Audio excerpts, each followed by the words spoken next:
Everyone again, a happy 24th church anniversary. We're still in February, so I think I'm not late for a Valentine's Day message. But of course, we will not relate this message to such because we don't celebrate Valentine's Day as per se. Though Saint Valentine is a church father, but it hasn't or it does not it hasn't something to do with how people are seeing the love month as they are calling it today.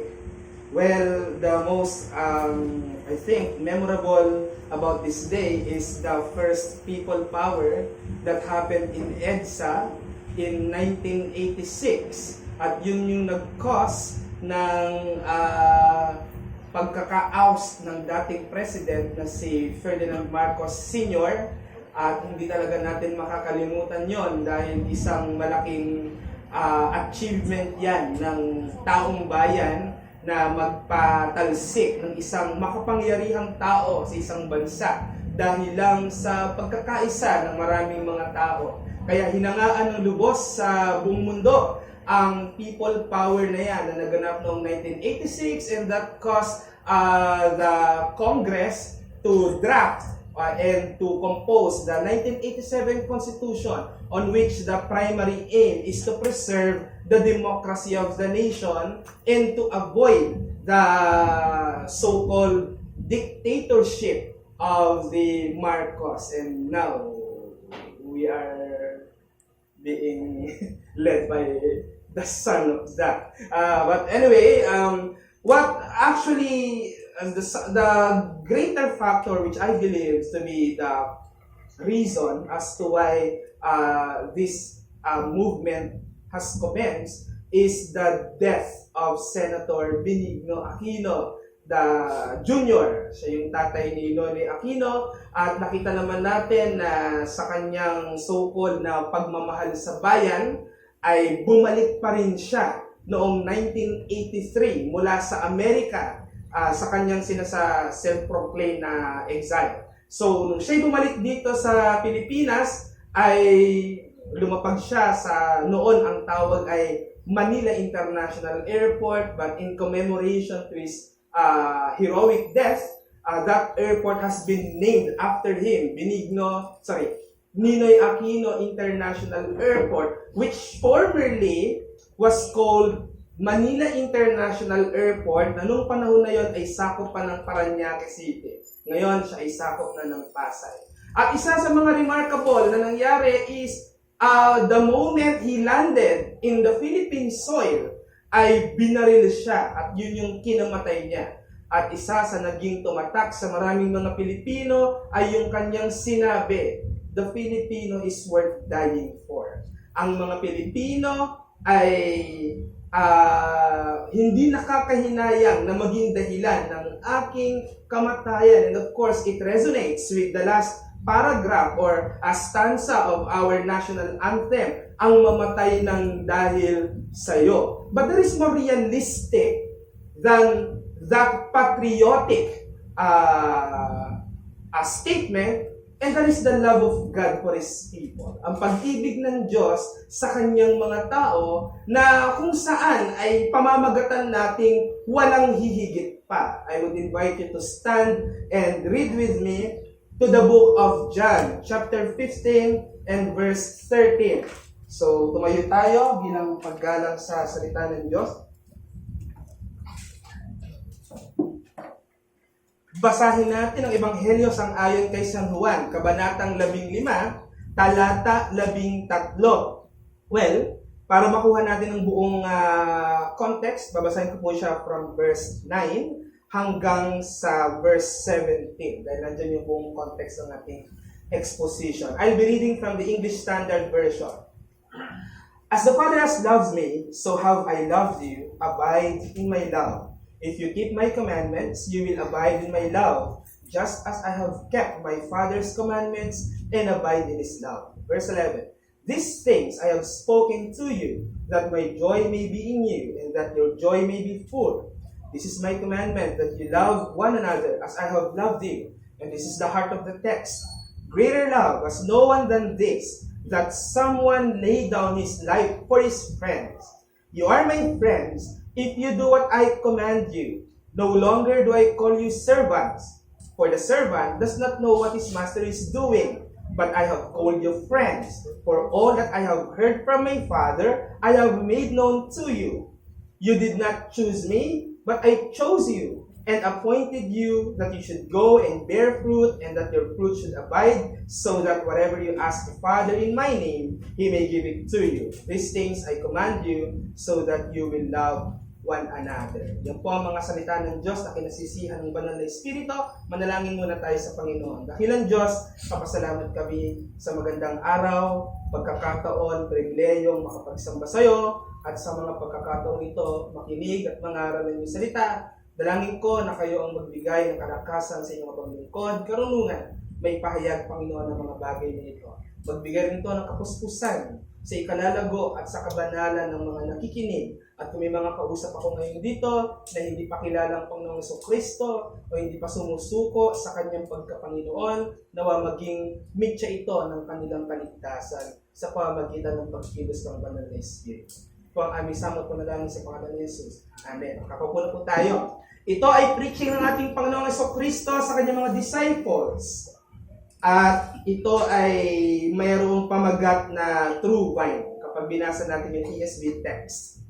At ang ginamit pa nga na illustration dyan ni Jesus, siya yung tinatawag na vine. At ang kanyang mga disciples yung branches. So kung familiar kayo sa vine, hindi ito puno na gaya ng puno ng nara o mangga. Ito'y puno na gumagapang.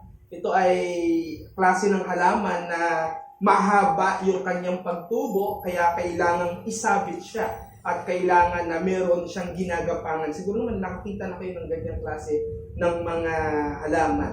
At ang klasifikasyon kung saan ay binigay ng ating Panginoong Kristo na kagaya ng kanyang mga mananampalataya ay yung mga branches ay nakakonekta sa kanya.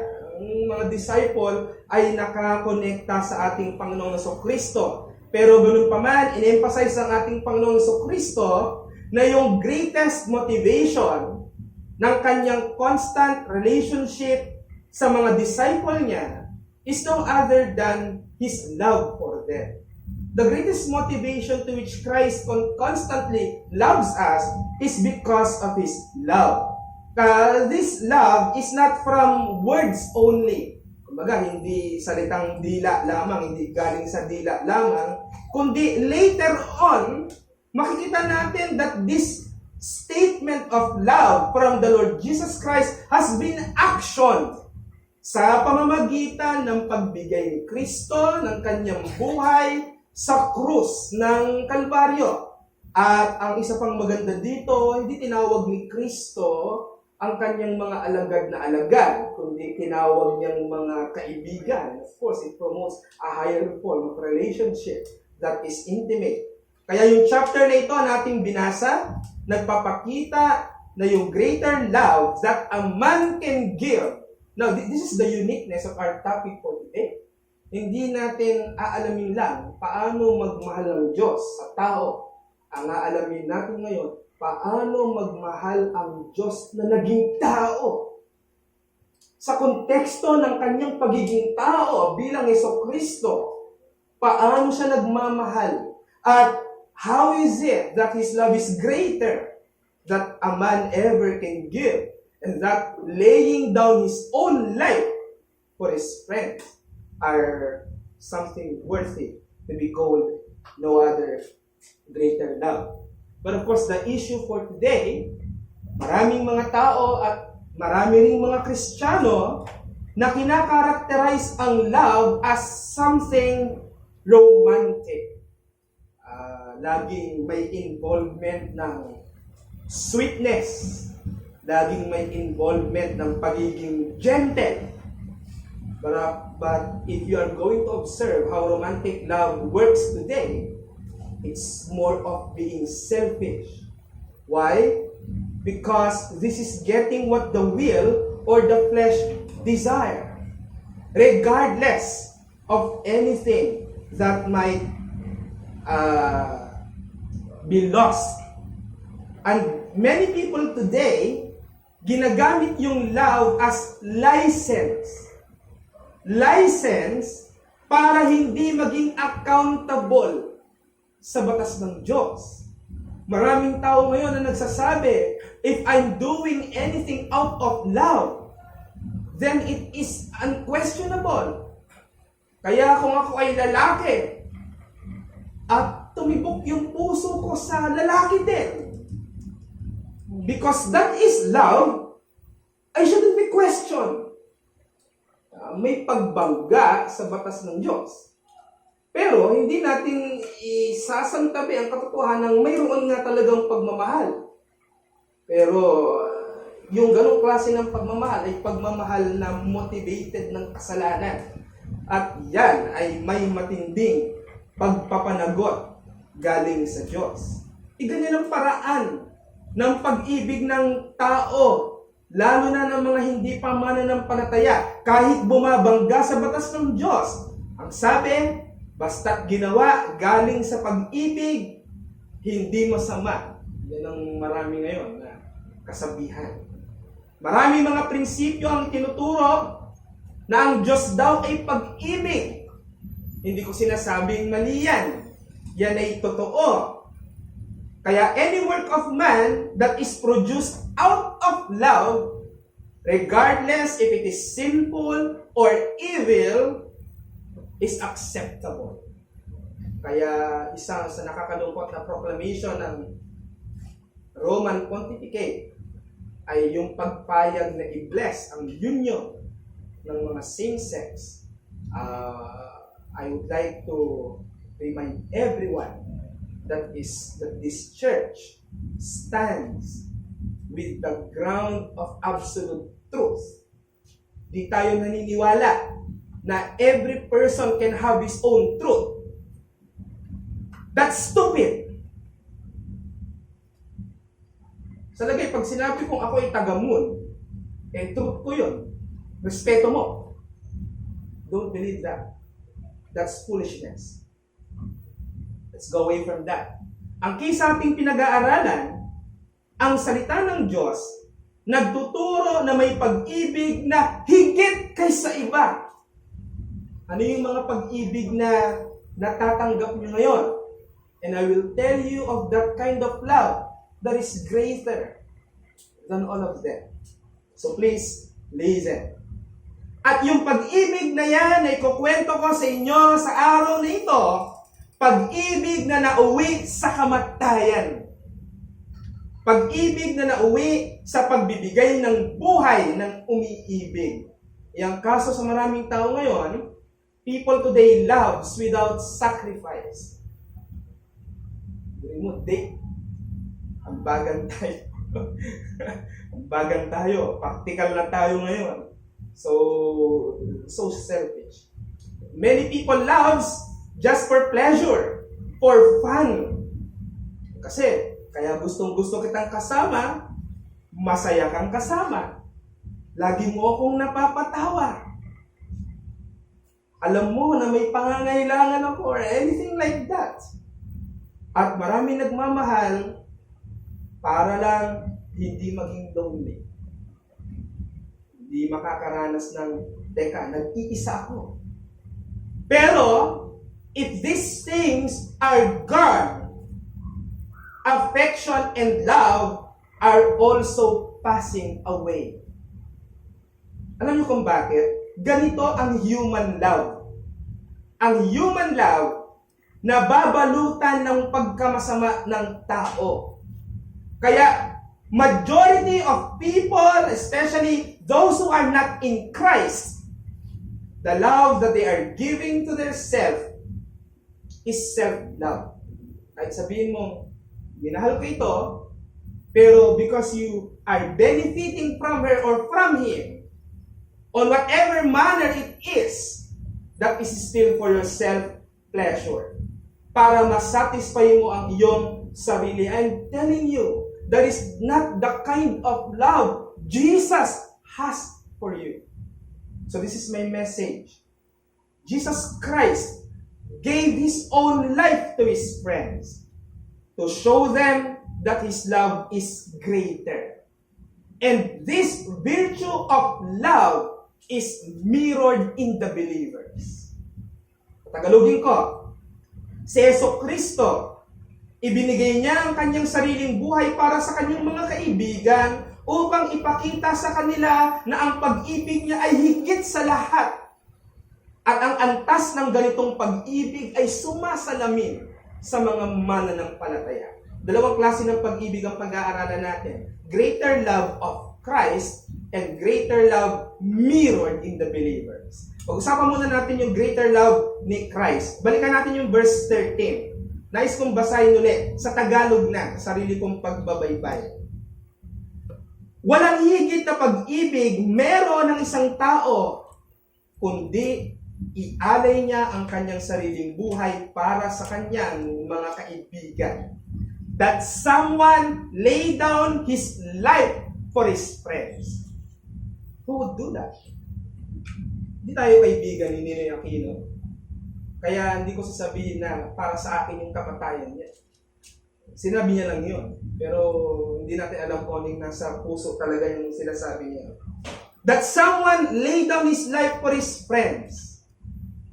Yung teaching ng ating Panginoong Jesucristo about greater love, pinapakita nito at binibigyan ng comparison yung paano nagmamahal ang Kristo at paano nagmamahal ang tao.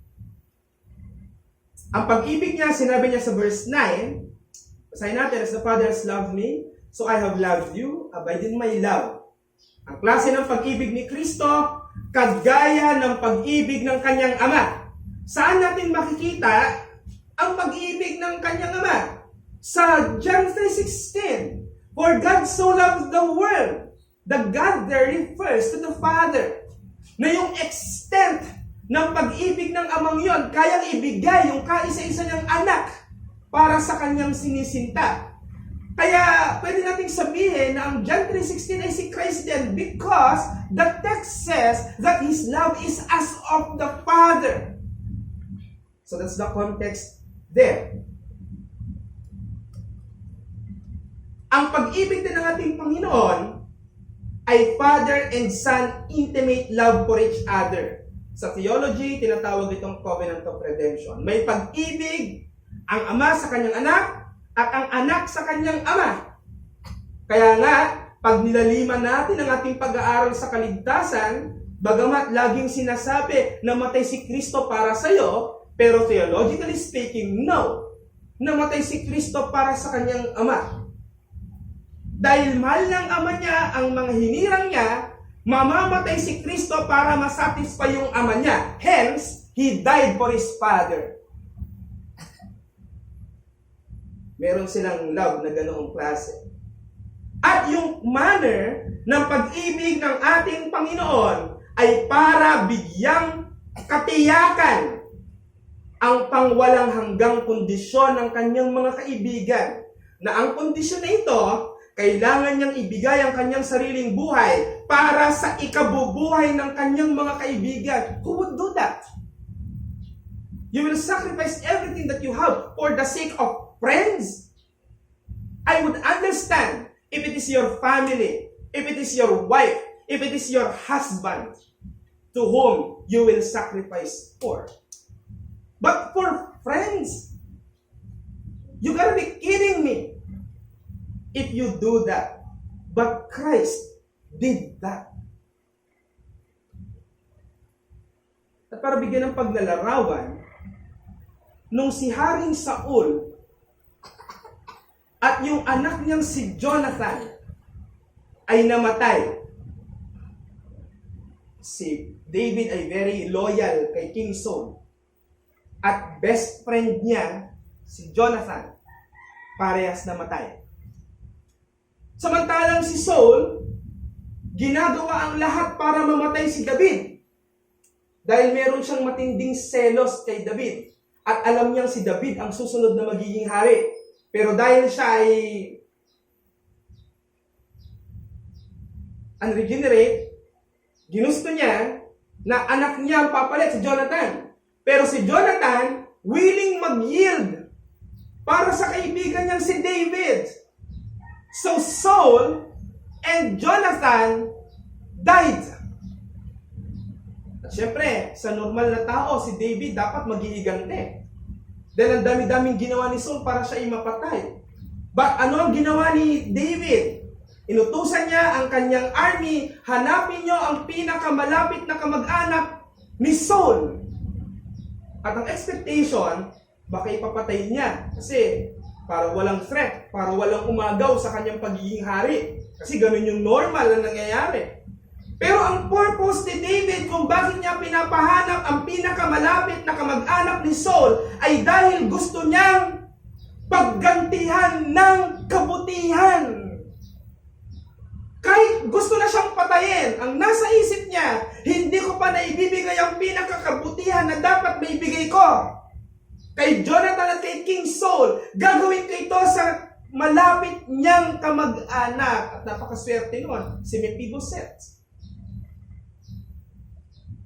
David showed the opposite.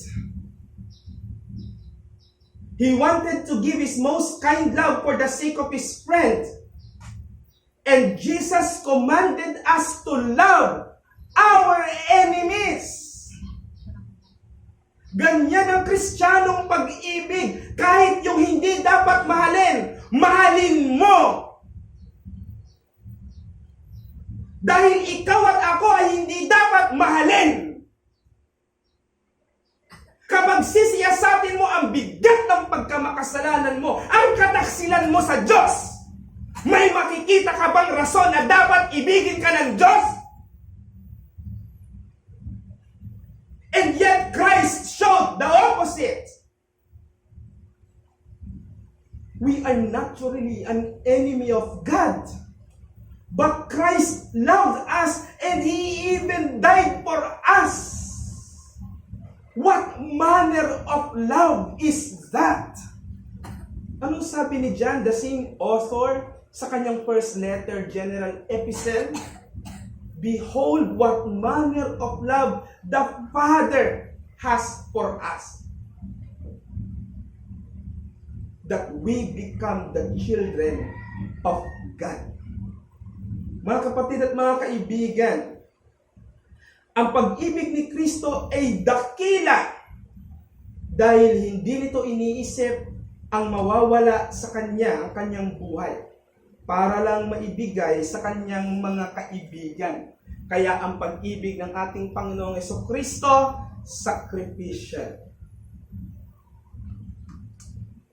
Tandaan natin, bilang itinaas na anak ng Diyos, sa Christology, state of exaltation, He voluntarily wore a human nature and entered shame just to save His people from their sins by dying for them. Sinong klaseng kaibigan ang gagawa niyan para sa'yo? At ito pa yung tanong. Tinatawag ka ni Kristong kaibigan. Tanungin mo ang sarili mo, ano kang klaseng kaibigan sa harapan niya? Teka, sino mo itong mga kaibigan na kailangan pa ng ating Panginoong Jesucristong kamatayan? Sasabihin ko ayon sa nature natin at sa salaysay ng Biblia, anong klase kang kaibigan? Anong klaseng kaibigan ako? Kaibigang traidor. Kaibigang hindi tapat. Kaibigang makasalanan. Ito ang klase ng kaibigan na kung saan ay kinamatayan ang ating Panginoong Jesucristo. But still, Christ died for them. Still, Christ died for you and me. Nakikita niyo ba yon? O ayaw niyong tanggapin ganyan kayo? Kapag meron sa inyo ngayon na nag-iisip na ako'y banal, hindi na ako kagaya ng sinasabi mo, lumayas ka na dito. Hindi mo maiintindihan ang pag-ibig ni Kristo kapag hindi ka susuko sa harapan niya na wala kang kwentang tao.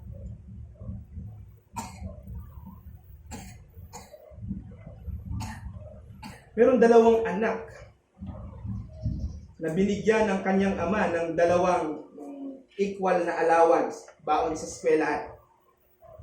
Nung natanggap ng panganay yung amount na binigay, he spent it so unwisely. To the point na naubos niya ang lahat ng baon niya bago pa man siya makapasok sa eskwelahan. Sa kanyang pagsisisi, tumungo siya sa kanyang kapatid at nakiusap, "Pahiramin mo ako ng bahagi ng baon mo at ipinapangako kong babayaran ko." At ang tugon sa kanya ng kanyang kapatid, "Binigyan tayo ng magkapantay na halaga. At hindi ko kasalanan kung hindi mo siya ginamit ng tama. Kaya magdusa ka dyan." Dahil fair. Equal lang yung amount na binigay sa atin ni tatay. In tears, the eldest son went to his father, humbly confessed and said, "Father, I have spent all things that you have given me unwisely, and now I have none."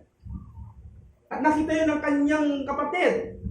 At ang ginawa ng kanyang ama, walang question, dumukot uli sa kanyang pitaka at nagbigay na naman ng same amount. At sinabi, "Go and study." And in contempt, nakita natin yung reaksyon ng isang kapatid. "Ha? Are you kidding me? Bakit mo siya bibigyan ulit? Nabigyan mo na siya." Makaka-relate ba? May ganyang kapatid, di ba? Na ayaw... Anyway, just to continue with the story, the younger complained and said, "Father, why do you love him more than me?" Ganun kagad ang interpretation niya. Ako, nasa akin pa yung pera. Siya, ginamit niya ng hindi tama. Pero bakit binigyan mo? Parang pinapakita mo na mas mahal mo siya kesa sa akin. And then replied the father to that complaining child is the one who did the worst and repent will receive the greater love. That is the kind of realization that every one of us must realize. You are the worst of sinner you could ever be. How deep, and regardless how deep your sin has been immersed in sinfulness, Christ did not hesitate to die for your sins.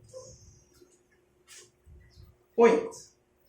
God's love is greater because it doesn't change.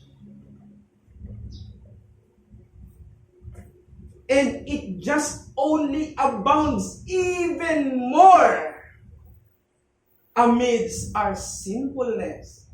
That is why the Apostle Paul said and realized that I am now content because when I am weak of my sins, I am strong. Why? Because it is the grace of God that abounds even more. Ito ang ginagawa ng biyaya sa iyo. Ito ang ginagawa ng pag-ibig ni Kristo sa iyo. Habang ang kasalanan na nagagawa mo kahit Kristiyano ka na, ay nagmamanifest. Hinihigitan yan ng biyaya ng Diyos. Isipin mo yon, yung grasya ng Diyos nag-a-adjust sa mga pinaggagawa natin and it is not being affected. Ito ang pagkakaiba ng pag-ibig ng Diyos at tao. Man loves because. Kaya tayo umiibig, may dahil. Gusto ko siya kasi. Hindi pwedeng walang reason. May reason. And those reasons are the contributors why you love such person or people. So, I love her, I love him because she's kind, she's tall, she's nice, she's professional, any other good adjective that you can say. But the point is, man loves because. Now I tell you how Christ loves. Christ loves despite. Christ loved despite. Umiibig si Kristo kahit na. Ano yung kasunod nun? Kahit hindi ako worthy. Kahit hindi ako tapat sa Kanya. Kahit hindi ko siya minamahal kapantay ng pag-ibig niya. And still, Christ loves us despite all of that. And you should appreciate that because no man could ever love like Jesus did. That is why, if you are really fond of your Lord Jesus Christ, you know that even your church attendance would not equate to such love that He gives. Nakakahiya na nga na pagsisimba na lang ang naibabalik ko sa Kanya. Mas nakakayang hindi ko pa yun naggagawa. Maging panggising sa atin ang katotohanan niya. Ikalawang pag-ibig, greater love, pero communicated to believers. So, number one is God's greater love in Christ. Secondly, greater love communicated to believers. Verse 13 and 17. Basahin ko lang verse 13. Kung gutom na kayo ay makakakain tayo mamaya. Greater love has no one than this, that someone lay down his life for his friends. And to verse 17, these things I command you so that you will love one another.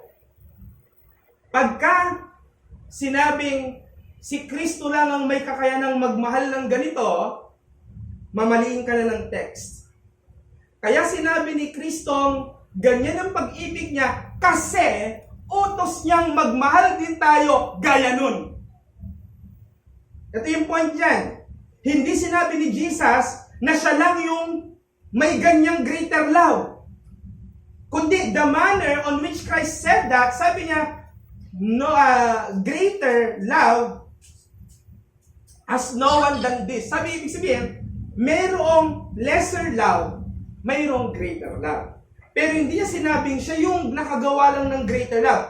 Though, theologically speaking, siya talagang may greatest love. Kung tayo maniniwala kay Whitney Houston, the greatest love of all is to love yourself. Diba? That's demonic. Ang nagtuturo na para umayos ang well-being mo, para maging mentally peaceful ka, give yourself a self-love. Nothing in the Bible, from Genesis to Revelation, that principle is being taught. Why? Because we naturally do it. Wala nang kailangan magsabi sa iyong malin mo yung sarili mo kasi yun na yung ginagawa natin.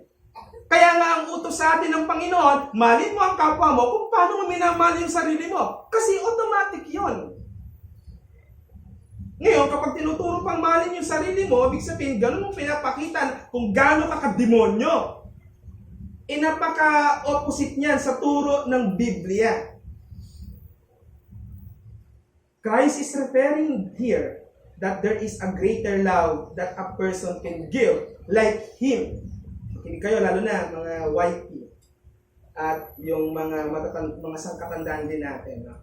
Dahil makaka-relate din kayo. Pinakita ni Jesus Christ yung kind of love na greater sa natural na taong pag-ibig. At hindi ito motivated ng feelings lang o ng attraction lang. Tandaan nyo, yung unang tingin natin na ang impression kagad natin ay pogi, ay maganda. Kapag nakasama mo, nagbabago yun. Di ba? Kapag nakikita mo na araw-araw, napapanood mo ano ang pinaggagawa niyan, yung first impression mo, hindi yan nananatili.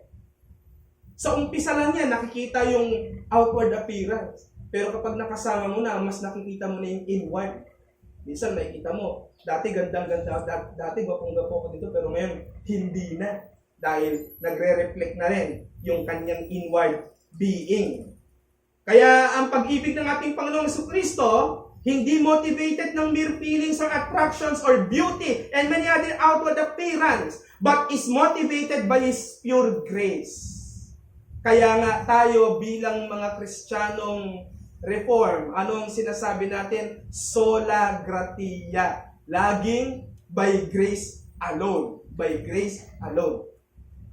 Meaning, kahit walang kaganda-ganda na makikita ang Diyos sa makasalanang tao, wala ring maganda na kung saan ay nakakapag-please sa Kanya. Pero, iniibig pa rin ng Diyos ang mga makasalanan dahil sa Kanyang biyaya. Yun lang yun. Hindi dahil may nakita sa'yo or what. God loves sinners despite of their sinfulness. At yun yung ibig sabihin ng sinabi ni Paul na God commended His love toward us in that while we were yet sinners, Christ died for you. Habang enjoy ka pang gumawa ng kasalanan, may namatay na para sa'yo. Kaya ang pag-ibig ng Diyos ay hindi reactive. Hindi rin responsive. Ang pag-ibig ng Diyos, decretive. Eternal. Hindi mo pa siya naiisip sa isip mo. May ginawa na siya para sa'yo. Alam niyo ba kung kailan namatay si Kristo para sa'yo? Less than 2,000 years ago. AD 33, more or less. Kailan lang natin nakilala siya. Pero may ginawa na siya para sa atin.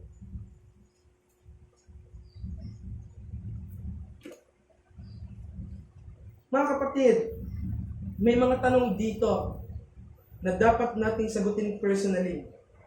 Kung nakikita pa ba natin ang ganyang klaseng pag-ibig ng ating Panginoon.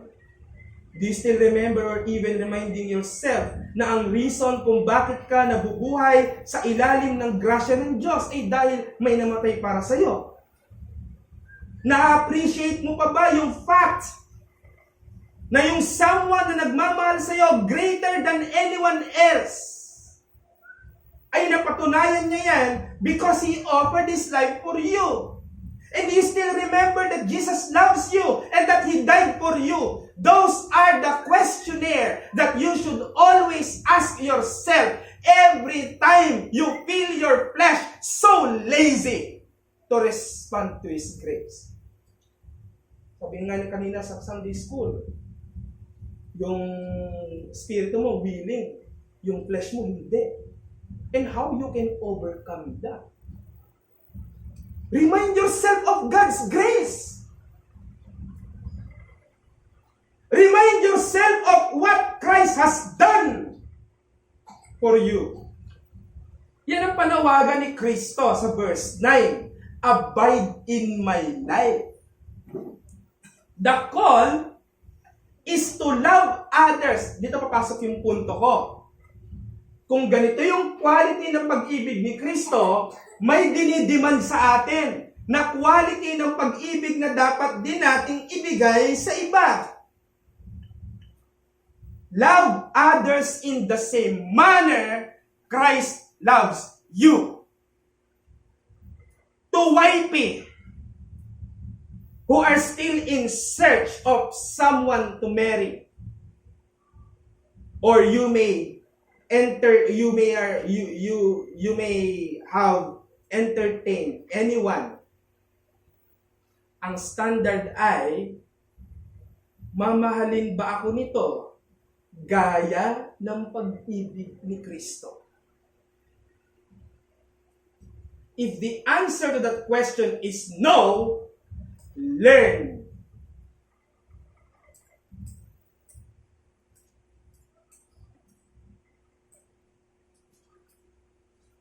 Learn to lose the grip. Why? You are casting yourself out of God's love. You may want to believe me or not, but it is a commandment.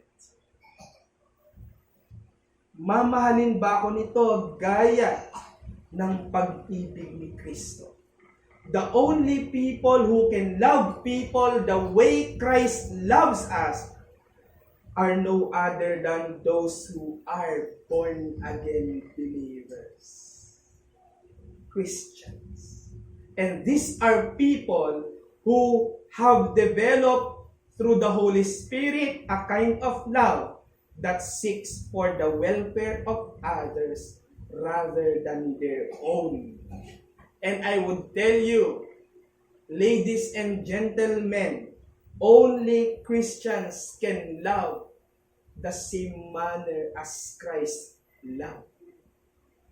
Bakit ka bibili ng pag-ibig na walang kalingkingan sa pag-ibig ni Jesucristo?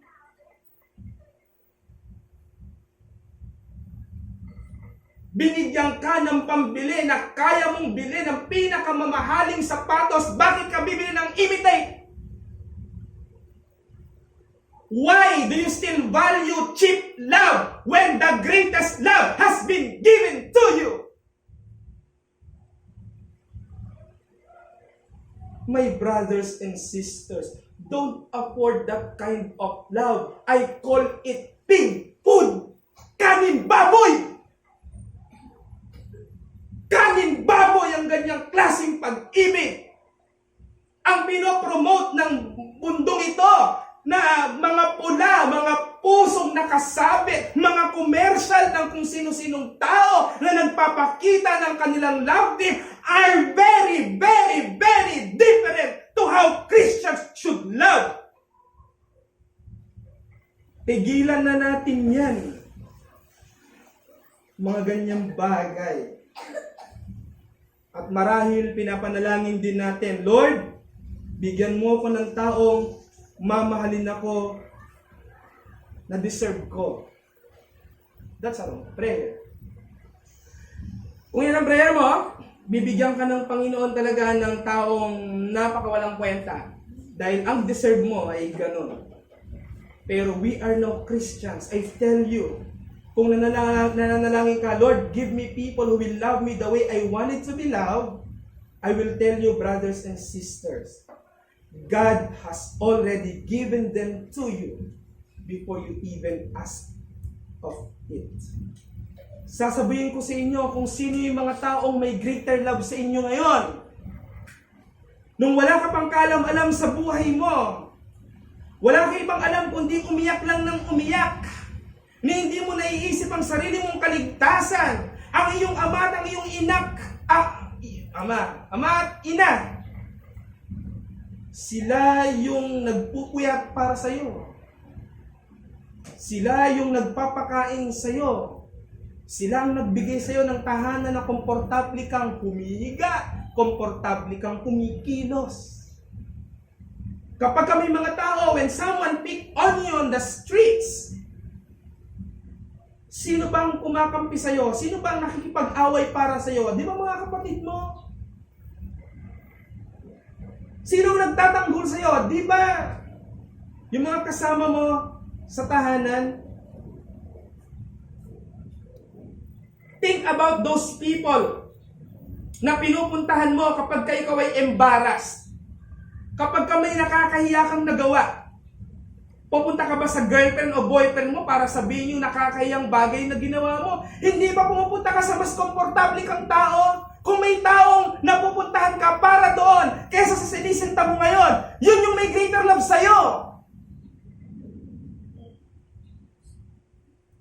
Because if you can go easily to them without thinking you will be unsafe, it means these people give you a special place in their hearts.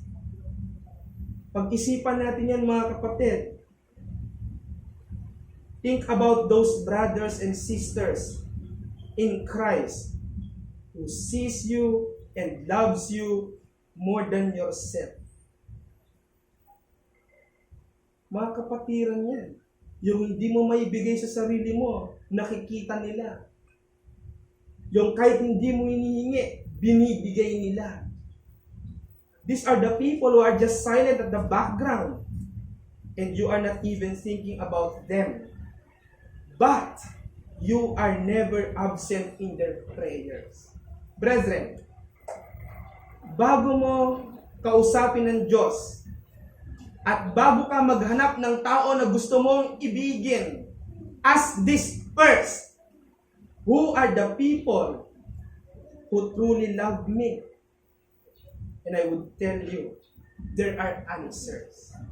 Your parents, your pastor, your outstanding church brethren, even your friends. Pero piling-pili lang doon. They're just there in your home and in your church. Tandaan nyo, people who truly love you are those who provided you the things you don't even give to yourself. Mga kapatid, huwag mong lagpasan ang mga taong nagmamahal sa iyo gaya ng Panginoong sa Kristo.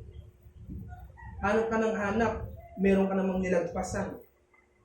Hindi mo ma-appreciate ang pag-ibig natin, Panginoon. Fascinated ka pa rin ba sa mere words of a witty man who is promising but depraved? Ito yung mga bolero, hanggang manungkit ng buwan, hanggang manungkit ng bituin. Tapon niya na yun. Are you still amazed and admired by people who say they love and that their reason is because of their preferred man or woman? Are you still serious that you wanted to be loved a person na hindi kilala ang ating Panginoon sa Kristo? Nasa bingit ka ng kapahamakan. If you love a person who does not love Christ, does not seriously praise Christ, and does not live for Christ, then you do not have a greater love with you. You will experience a greater love, and you must be thankful for God. Bibigyan ko kayo ng mga guidelines, mga kapatid,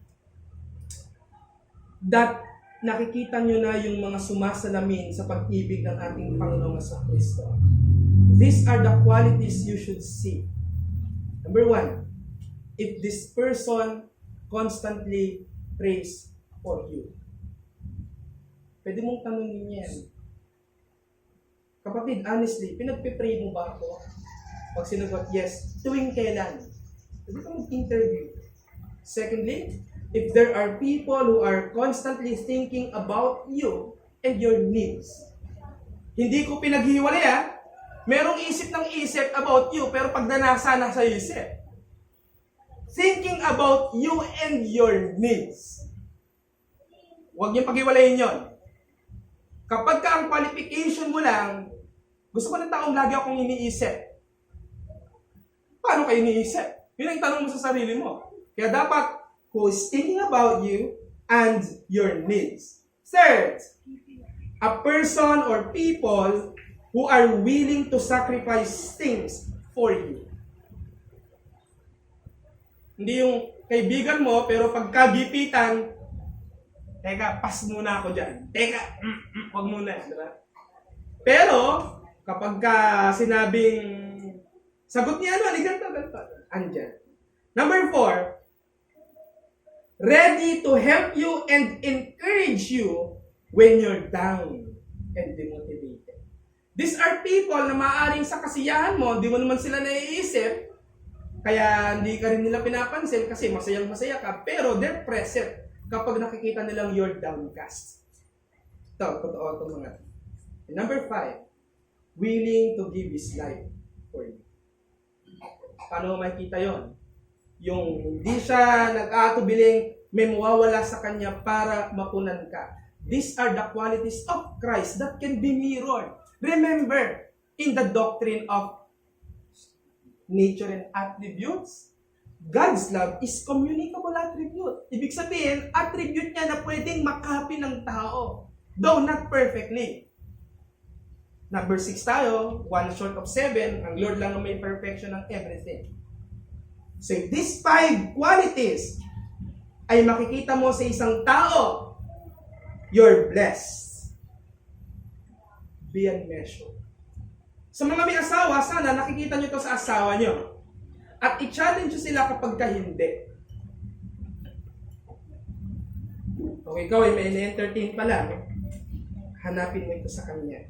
Kung wala pa, ipag-pray mo itong mga quality na to na makuha ng taong. Tanda natin, this person is a person who abides in Christ's love. Those five is sin in that person. My conclusion. Learn to determine the kind of love you receive. Sa kahit sinong taong nagpo-profess that they love you in any way or in any relationship, you should always determine the kind of love they are giving you. Love ba to para sa kanilang advantage? Or love ba to na wala silang nakukuha pero still they give it? Because that's the kind of love Christ has for us. Second, does it satisfy itself or is it sacrificial? Bakit effort ka pa rin ng effort? Wala ka namang nakukuha. Kasi ganun ang Kristiyano. Tama ba yun? Tayo po ba kaya tayo nandito kasi meron tayong hinihinging kapalit? Wala. Pag nakita mo sa isang tao, nag-aabay siya kay Kristo. And a greater love you can receive is Christ Himself. And you can also receive this love from people today who abide in the love of God. Simple lang to. Gugustuhin mo yung taong kagaya ni Kristo kung gusto mo si Kristo. Yun. Kaya kapag hindi mo yan natututunan, ibig sabihin may question sa pagkikipagrelasyon mo kay Kristo. Ayaw mo sa kagaya niya. Sino taong ahayaw sa isang taong namatay para sa'yo? At sa isang taong binigay ang langit para sa'yo? Hindi ka pa nakakapunta sa langit, meron ka ng langit dito sa lupa. That's true. Masayo bang impyerno ang buhay mo sa mundong ito? Hello? Ligtas ka na. Pinabayaan ka ng Diyos. Sino ang naglagay sa iyo sa magandang kalagayan na meron ka ngayon? Maaring noon, iniisip mo dahil sa iyo. Ngayon na kilala mo na si Kristo, alam mo yun dahil sa Kanya. Sino ang tatanggi sa ganyang pag-ibig? No one. Kaya, tama yung pag-angkin ni Kristo. Babaguhin ko yung verse. No greater love a man can give than me. Si Kristo. Yan ang nasain natin pag-ibig, mga kapatid. Christ died for us to prove His love. And a true Christian is not afraid to lose everything from Him for the sake of His love for Christ and His people. My call to you, desire that kind of love. Huwag magmadali, huwag tira-bahala, determine, discern, distinguish, differentiate. We will respond to a great hymn titled, No One Ever Cared For Me Like Jesus. Sa hymn na to, marereflect tayo ng klase ng pag-ibig ng ating Panginoong Jesucristo. Ang sabi sa first line niyan, I would love to tell you what I think of Jesus, since I found in Him a friend so strong and true. I would tell you how He changed my life completely. He did something no other friend could do. At sabi diyan sa pangkoro, no one ever cared for me like Jesus. There's no other friend so kind as He. No one else could take the sin and darkness from me. Oh, how much He cared for me. Let's stand up and sing that for the Lord as response.